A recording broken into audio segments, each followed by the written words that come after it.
Oh, this club, just as they want to pin you on the floor with some bad news, they pull you back in with some good stuff. And I know that that's mean. I know that that's talking about one of our own players in such a way. No abuse. All the respect in the world, but I'm sorry. It's not worked, mate. It's just not worked. You've come here, you've taken a lot of money, you've not performed, you've been offered a 3-year contract, and we can't stomach that. So you're going to have to go. It's as simple as that for me. Thank you for your memories, the free kick, that memory, and the Fulham assists. Don't forget that Fulham assists. We got that as well. Oh, hold on, and the Benfica game. We'll try to remember that as well. We will try, but we've had enough. We're done. It's over. See you later. Willian is looking like he's going to be out the exit door at Arsenal, according to Fabrizio Romano. He says, after David Luiz, also Willian is expected to leave Arsenal this summer. There is interest from European clubs and from the MLS. Inter Miami wanted him last summer. Arsenal are waiting for official bids for the former Brazilian international. So there's the news. That is it. This is obviously the Raw Reaction Show. Welcome. Hello and welcome to the Gooner Talk. Back again with you guys for another show. This was supposed to be right here. We're going to do a Josh Dewick tactical breakdown. I've had to postpone that because the person doing my expert insight has just had their vaccine and they're feeling a little bit groggy. So we're going to postpone that for a little bit, and we might wait for some links to re-emerge on that. So apologies, that's not going to be immediately, but I wanted to react to this news and get the thoughts of you guys in the chat box as well, because we did our transfer show this morning, as we do at 8 a.m. every single day. And I would have obviously covered this in tomorrow's show, but I just felt like this one couldn't really wait, this story. And so therefore I thought we would cover it now. Let's see what you're saying in the chat box. Below says, MLS, I smell some money for Willian. This is a point, is that if Arsenal can end up getting a good fee for this guy, that's incredible. I mean, I don't think it'll pay back what we've paid. Obviously, there was a significant signing on fee, and I'm talking millions in terms of a signing on fee. And then the wages on top of that, which is well over 200 grand a week, it seems, for that year. That's a good, I mean, if you start putting the math together, 200 a week, 52 weeks in the year, it starts to get a little bit painful to realize how much it's cost us to have Willian. But hopefully we can make some money from this. We won't be competing and getting anyone else from this either. So that's all positive. Yeah, it's good. It's good. It's good. Abe says, good stuff from Arsenal. Getting all of the deadwood out. And again, this is the ruthless Arsenal that I want to see. This is the actions that I want to see this club doing. They've said they want a ruthless summer. It's not been good enough for certain sections of the playing squad. Move them on, get them out. This is what I want. Now, it's not happened yet. That's what we need to remember and stay a little bit grounded right now, because it's not actually happened. We've still got to wait for this to go through. We've still got to wait for a bid to come in. We've still got to wait for him to go somewhere and leave. Right now, it is still purely speculation at this stage as to whether Willian leaves or not. Tom says, freeing wages for no loss on the quality of the team is perfect. Ashton says, a wonderful 2 years of service from Louise, and he takes Willian with him. Build Louise a statue. Ansgar says, everyone going on about Willian's wages. What are his wages? I remember the reporting he was about 90k a week, another that was 200 grand a week. How do we know what's true? It's a good question.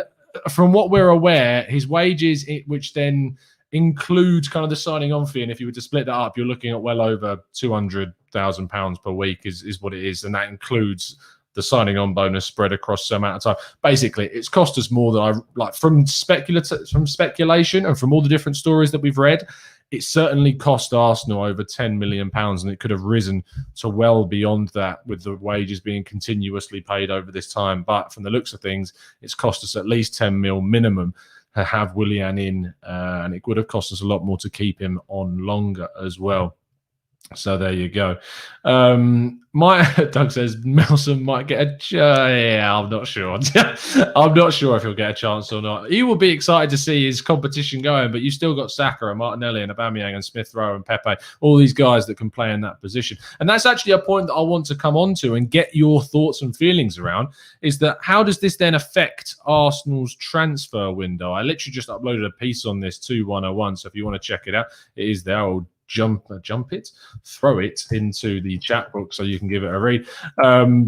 But I was interested about how this might impact Arsenal's transfer window this summer, because we obviously don't know any targets so far. There's been no linked players with Arsenal in regards to a wide area. Not surprising, because obviously no one really expected Arsenal to be looking at this kind of area, because they didn't expect him to go anywhere or anyone to go anywhere. And we have quite a lot of players already there, as we talked about. We've got natural players that can play in a wide area: Saka, Pepe, Gabriel Martinelli, Reece Nelson. You've also got Smith Rowe, Aubameyang that can also play in wide areas. And that's the thing, is that you look at the squad and you go, we've already got a lot of players there. Even with Willian there, or with Willian going, we've got a lot of players there. And next season, if we don't have European football, do we necessarily need to bring someone in? Is a legitimate question. Now, you shouldn't, as a club, buy for the sake of buying. You just shouldn't do that. It's a poor way to recruit. It's a poor way to invest in your team, especially when you've already invested a hell of a lot of money into those areas and you've got young players that need time to develop. I am not turning around and saying just because Willian's going, that means Arsenal have to go out and sign a wide player. And if they don't, I'm not particularly going to be too done in about that, because we've got a lot of players that can play in wide positions already. However, what I would say is that if there is a European competition to play in next season, no matter what that is, and we're still waiting. Obviously, the Spurs-Wolves result that's about to go on any second now will have an impact on that as well. Is we don't know what's going to be needed next season and how we're going to react next season and what we might want next season. So that's difficult to understand. In regards to kind of players that we're seeing people interested in getting, there's a few. I see people bringing up Jack Grealish. The Jack Grealish thing is fantasy land. If you're being 100% honest, it is a fantasy scenario. He is someone that can play in both a number 10 and in a wide role, which is obviously something that is quite attractive, and you could arguably kill two birds with one stone. If you get Jack Grealish in, you get that cover, or rather more than cover. You get obviously competition and starting quality from Grealish over Smith Rowe to compete also in the front line and give you that quality there. Smith Rowe can still play, because we know that Smith Rowe can move out to a wide area, so you're not necessarily limiting his opportunities either. Trust me, I'd love it to happen. I'd absolutely love us to go out and get him, but I just don't think it's a realistic thing. I would love to be proven wrong. The other name that I see people talking about is Alan Saint-Maximin. Now, you know my thoughts on the guy. I'm not that impressed with him. I think he can be impressive to the naked eye because of his tricks and his flicks and the way he applies himself on the pitch. But the fact that our loanee, Joe Willock, has gone to Newcastle and he has stood out a hell of a lot more than Alan Saint-Maximin has during that period. And Saint-Maximin's been fit for a lot of that too. But Joe Willock's gone there and he stood out way more than the Frenchman has. For me, I'm just not looking at that. Now, the player that I want, and it doesn't come down to just watching today's game, it's from watching him all season. And it's what Pedro says in the chat. Eze from Crystal Palace is a hell of a player. This kid is going to be is already very special. And if you say you can't go out because Jack Grealish is asking prices between 80 and 90 million, and say you can go to Crystal Palace and say, look, we want Eze, we're going to give you 30 to 40 million pounds for the kid because he is going to be that special. And you would have to pay a significant fee to get him because they only got him, I think, last season from QPR. He is an absolute beast of a player. His technical ability, his intelligence on the ball, the way he spots chances, his creativity, his goal-scoring ability. The qualities are all there from this kid to take on the mantle, not necessarily to take on the mantle in the same kind of role as Zaha, but to be the quality player in that Palace team. He is the ready-made opportunist for that. And Arsenal certainly should be looking at that guy and looking at him and tracking him and making a move for him if possible, because someone else will.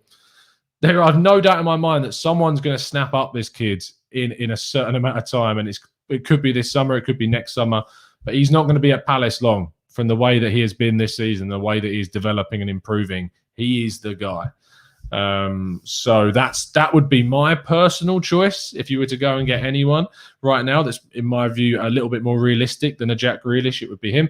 But if I'm speaking very honestly, I don't think we're going to see anyone come in this summer in that position. I'd be very surprised if we did still go for someone, even letting Willian go, because of the situation where we probably won't have European football, so we won't need that deep of a squad, because we've got 2 young wide players anyway in Martinelli and Saka, and you want to give them opportunities, and because we want to invest money in the central midfield and attacking midfield and right back and backup left back and goalkeeper. Like, we need to invest in all of these areas.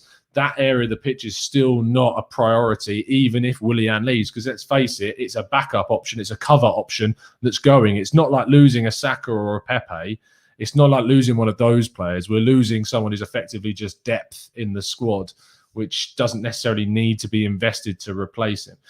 Maggie says, where does Eze play if we play a 4-2-3-1? For me, he's so versatile that he can play in multiple roles. In a 4-2-3-1, you can play him as a 10, you can play him on the wide area. You could even, if you wanted to be very brave, play him alongside a Thomas Partey. I think that'd be very brave, but I feel like he's got the quality to be able to play that position for sure. So he's only going to, as Mitchell said there, he's only going to get better. And that. James Rose says, we should have got him before we went to Palace. Poor scouting. Yeah, you're spot on, James. We should have gone out there and spotted these players. I've been saying this for time. The amount of time that we've missed out on players. We should have gone to Dare Up and Meccano when he was at Salzburg. We should have moved for Naby Keita when he was at Salzburg. Like, these guys, like, we should have moved for them way ahead of waiting for them to come somewhere else and really kind of explode before we go for them. We make the mistake time and time and time again. I'm hoping that we can see more signings like Martinelli, like we've done that. Unfortunately, that had nothing to do with Edu, and that was all very much to do with Francis Cajagao, who's no longer at the club. But with him, with Saliba, hopefully we can find these guys beforehand and we actually see them flourish. But we need to make it more of a regularity at the club. That is definitely for sure. I want Matias Pereira says, Louis, he would not be a bad shout whatsoever. Sims says, might as well sign Michael Elise before he explodes at Reading. Arguably, he already has. He's an amazing talent, is Elise. I don't know if he is going to be snapped up by someone else this summer. There's a lot of interest in him at Reading, of course. But if there's any chance for Arsenal to go and get that kid, do it 100%. African Theory says, how Arsenal always want to sell talent like Willock for 15 million but want to buy Eze for 40 million. We should rate our own youngsters a bit better. It's a fair shout. What I would say is that African Theory, that there is obviously a lot of players in the squad who aren't good enough. And so because we've got a lot of kind of youngsters that have not been able to develop as much as we may like them to, like an Nketiah, like a Reece Nelson, those style of players that we've let them go, that sometimes makes it seem a bit more broader or a little bit more frequent than it is. We've brought through Saka, we've wanted to keep him. Smith Rowe, we've kept him, brought him through. We've done it more so than people actually give credit for. Alex Iwobi, we brought through, played, sold for a lot of money. There's nothing wrong with necessarily selling players, especially because Arsenal's history of selling is really bad. So if you're offered a lot of money for a player that's not necessarily getting in your team week in, week out, that is not necessarily a bad thing. Selling well is part of what makes a good club a good club. Liverpool, you've seen it with Ibe, you've seen it with Solanke, you've seen it with Brewster. They find it time and time again, opportunities to make money from youngsters that aren't going to get into their first team. Arsenal need to follow that same route. If Willock can prove us wrong, and he is doing a very good job at proving me wrong right now, and I'm loving it, and if he can come back and really integrate into the team, go for it. I'd love to be proven wrong on Willock, but there's always going to be that part of me at the moment that feels maybe he's found his spot, his perfect environment to flourish at Newcastle. It doesn't mean it necessarily would translate. He's been given a lot of opportunities at Arsenal. He's got a hell of a lot of Premier League appearances already, and he's not yet inspired at Arsenal, whereas at Newcastle, he's gone in and absolutely smashed it. So it depends what Willock you get. And you might have a situation like we saw with Ainsley Maitland-Niles, where you get a 20 million bid-ish coming from Wolves. He's an England international by this point. You choose to keep him because he looks like he's only going to get better and he's a really useful player. And then what happens is what we've seen this season. I don't want to happen to Joe Willock like what's happened to Ainsley Maitland-Niles. That's the risk that we have right now.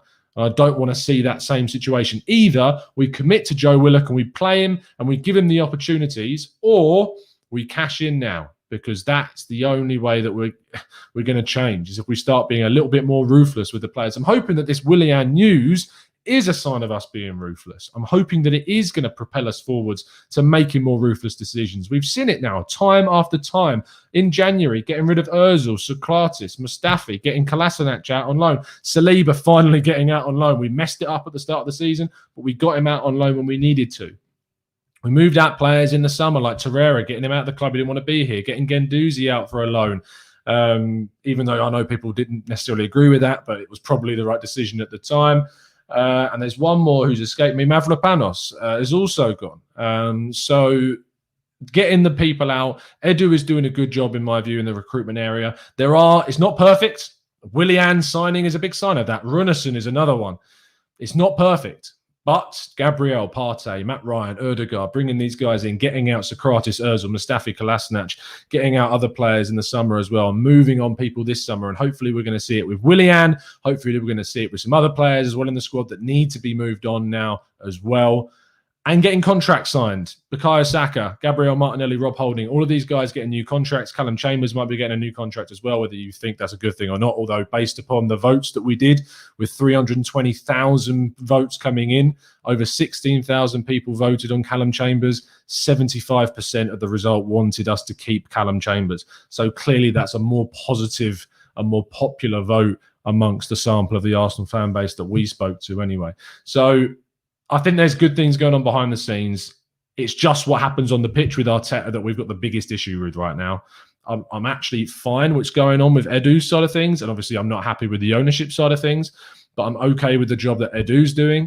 The focus of me is on very much on what the manager's doing and how the owners are going to back us if they are ever going to do that in the summer. That's what needs to be the really kind of focus that we see this summer. We're told in this summer that we are to expect big things. There are big plans. The amount of times I find myself doing this on this show because we get told things time after time and they don't happen. But we're told to expect big plans this summer, big plans to invest. And Arteta says that he's excited about the resources that are going to be made available, regardless of being in European competition or not. This transfer window is the most important transfer window of my lifetime of being an Arsenal fan. And I've said that a hell of a lot in previous windows. I've said it last summer. I said it the summer before that. And I'm saying it again because it's another opportunity, genuinely, to change this team's fortunes. There is a foundation here.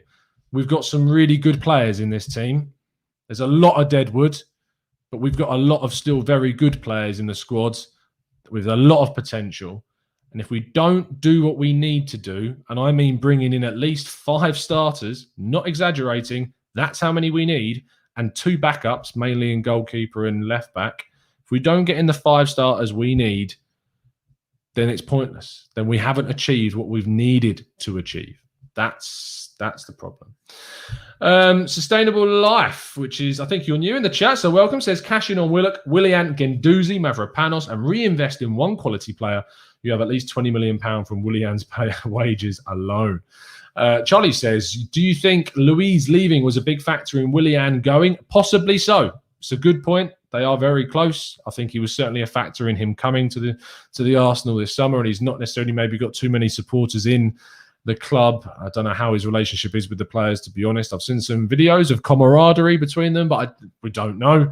And Luiz leaving may be a very big factor. We do know that they're very good friends. They own a restaurant together in London. Of course, they play together at Chelsea. So maybe there is something in that as well. I mean, I don't know if you'd want that, mate. I'd just go and turn this into Red Bull Arsenal. So as the joke goes. VM says, are you telling us to be excited, Tom? Of course not, VM.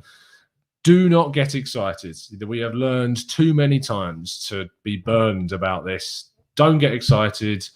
Don't get your hopes up. Just be realistic. Be hopeful. That's what I'd say. Be hopeful. I just said don't get your hopes up, but be hopeful. What a hypocrite. What do I want to go? I'm going to say be hopeful. Be hopeful, but still don't get your hopes up. Can I say those two together? I feel like I can. Don't get your hopes up and don't get your expectations up, but just be hopeful. Will it into existence, people. Keep the protests going. Keep the pressure on. But just be hopeful at the same time that things are going to change. That's what we can hope for. Ansgar says, don't want Tom as manager. He would sell Guendouzi. Very true. I certainly would. Yuta says, Arsenal shouldn't just underestimate the losing of David and Xhaka, because whether they are good enough or not, they are the only players with the leader characteristics that would be hard to replace. It's a very, very good point to bring in. Iron Cub says, Tom, in the Arsenal Lounge podcast with our good friendly judges, Fabrizio, said he expects us to have done either the right back or the central midfielder signing before the Euro, so maybe 2 to 3 weeks. Wow, I mean, that would be big. If he expects that to happen, we'll have to wait and see. He's been wrong before. He's been very, very wrong before, so we'll have to see if Fab is on the money. No pun intended. To see if he gets that one done and gets it right. Joe says, I think Tom means be open, not hopeful. Open. I do mean hopeful, Joe. I do mean hopeful. I think you should be hopeful. Just don't get your hopes up, though. I think they are two different things. Getting your hopes up, in my mind, means that you're expecting something. Being hopeful is just hoping something happens. I hope that we get there. It might not, but I'm hopeful that something happens. Aki says we should look at Diaby from Bayern Leverkusen, French winger. Interesting. I'm not sure if that's the right. I'm not convinced whether we need to go for someone in a wide area because of who we've got in Martinelli and Saka coming through, and Pepe still there, and Smith Rowe and Aubameyang that can play in those areas. I don't really like Aubameyang in those areas, but there's the option. I would think that based upon if we don't have European football, we don't need to, and we can focus our investment on more pressing areas like midfield and defence rather than looking at the forward line. Endanil says, Tom, have you heard about Mana Solomon from Shakhtar Donetsk? He's a winger. I do. I did a bit of research in January when we were linked to him. I'm not sure if he'd be the right person for us, but that is what that tells us. If the club were looking at a wide player, because that seemed to be a very legitimate link. So maybe there are links to say that we are looking at a wide player. So there you go. Fella says, it's only an Arsenal fan that can say, be hopeful, but don't get your hopes up. It's very true. Very true indeed. Oh, dearie me. Tebow says, I'm not getting my hopes up, but I think we'll win the league next year. Charlie and Guyan says, Liverpool sold Coutinho, reinvested in what he actually wanted and started winning. If Arteta follows Klopp's process, would you still trust in Arteta? I mean, that model is what Arsenal should be striving to do, is sell well, buy well. That's as simple as that. It's not even necessarily following or copying a model.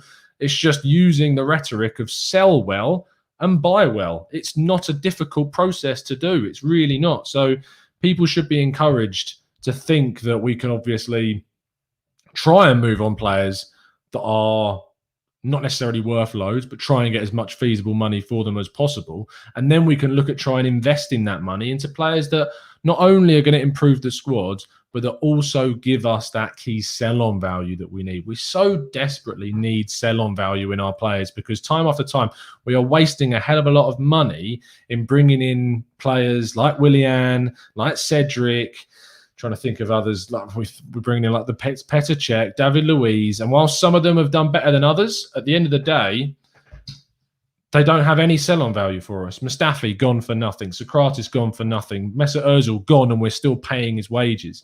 This is the issue that we've got. Aubameyang we signed to a new deal, but he's not going to be worth anything come the end of that. We need to start being so much smarter with how we sell. That is something that desperately needs to change in the team.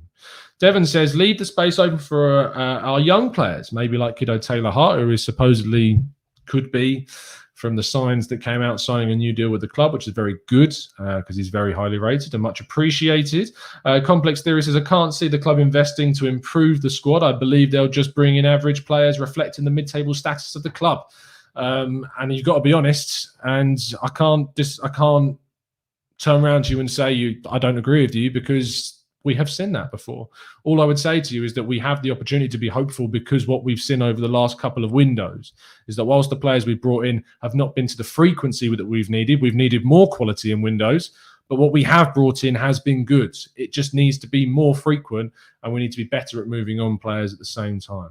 We only brought in 2 starters last season, although Willian effectively became a starter but for some unknown chaotic reason.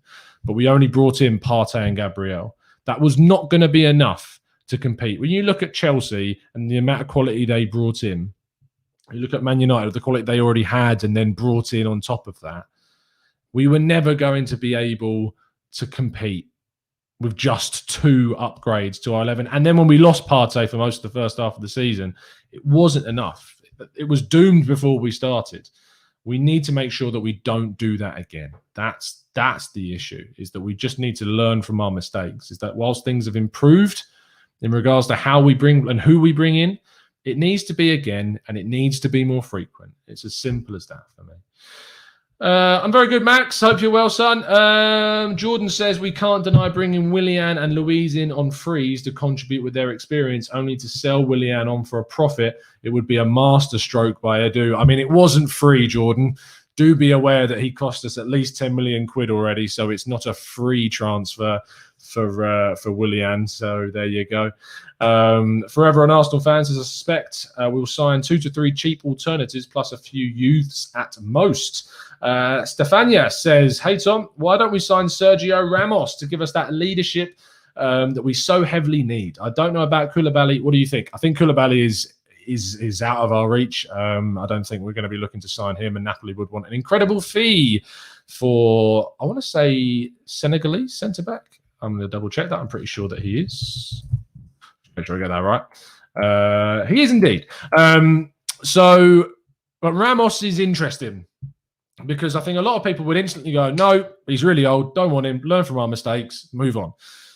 But what I would say is that it is different, because he is an incredible figurehead in a team. I don't think he would come. I don't think he would go to Arsenal because they don't have Champions League football. And I think he'll be going. I think he can get a move to somewhere in the Champions. I think he can get a move to a Juve or somewhere like that. But the theory behind it, I mean, you look how good Thiago Silva has been for Chelsea. And you can see that players at that age can make a big difference in the dressing room and on the impact on the team. But I don't think he would come. Maybe PSG would end up getting him. That might be where he ends up. PSG need to have a bit of an overhaul of their squad. I mean, for PSG, really shocked me because they end up getting quite far in competitions, and I think their squad is very mediocre. They got some very amazing individuals like your Mbappes and your Neymars. Actually, like their actual team is a bit odd. I mean, when you look at their kind of the amount of players that are like reserves that wouldn't even get into Arsenal's team, you look at like Danilo Pereira, Florenzi, I don't really rate too highly. Their left back situation, obviously Benat's been injured for a lot of the season, but Kazawa I'm not so keen on. Ander Herrera, Pablo Sarabia has really gone a bit downhill since leaving Sevilla. It's a strange squad. It's a really weird one. It gets very much carried by the likes of Neymar and Mbappe and Verratti and players like that, and Marquinhos, of course, too. But then you've got players like Icardi who've gone there and done nothing, and Di Maria, who's he's 32 or 33 now, so it's a tough one for him. Anyway, I'm getting sidetracked. Willian going is obviously a positive thing if it comes to pass, which we're fingers crossed it is going to happen. I would love to get your thoughts and feelings in the comment section if you have tuned in late or if you are watching on playback. And if you have tuned in live, still jump back on the video and leave your full thoughts about what you think Arsenal should do to the squad. Do you think we should be looking to bring someone in, or have we got enough in Pepe and Saka and Martinelli and Smith Rowe and maybe even Aubameyang if you count him in there to add to those positions? If there's any big news that drops this evening, I will endeavour to try and get on, but I am going to be joining Mike on the Gooners pod at 8 p.m. tonight with a load of other hosts, Sophie from the Highbury Squad, Dan Potts from Same Old Arsenal, Lee Judges as well, and Danny from A Birdcat Wonderland, all going to be on a single podcast at 8 p.m. tonight, so make sure you check that out on the Gooners pods. But other than that, I'll be back tomorrow morning at 8 a.m. to give you all the latest updates. And I have got us, hopefully, a very good expert insight for our Ryan Bertrand. For our Bertrand tactical breakdown, which is going to come out probably on Tuesday. That's when it's probably going to be out, Tuesday afternoon. But I've got a very good expert insight for you for that. So look forward to that. Make sure you're subscribed so you get all this fantastic comment. And genuinely, the messages over the last, say, week and a bit, last couple of weeks, people sending in messages appreciating the content and what's been going down, it really does mean a lot. And I know that on yesterday's show it got very emotional talking about the ownership, and there was a lot of frustrations and things were running very high and it was very kind of highly strung, and whilst I still had to put a clarifying statement out after the podcast, there was still a lot of supportive messages that came through. We had 4 great guests on yesterday that came on too, and it really did highlight, I think, kind of the community that is being built here at TGT. If you have been waiting for a channel that accepts all opinions and gets rid of Arsenal fan abuse in chat boxes, doesn't stand for it, moves it on, blocks people regardless of whether they're subscribers or not, then you found the right place. And not only that, but I hope that provides you with quality content as well that educates you about players, gets your thoughts and feelings heard on players too. If you'd like to help support the channel, we have got a membership program. It does give you access to our Discord server and the opportunity to come on the show as well. But that is completely optional. And it is only if you ever want to support the channel. But it helps by getting stuff like our green screen, our graphics that we use, the microphones, everything that's helped put into the channel goes back into the channel to make it as good as it feasibly can be.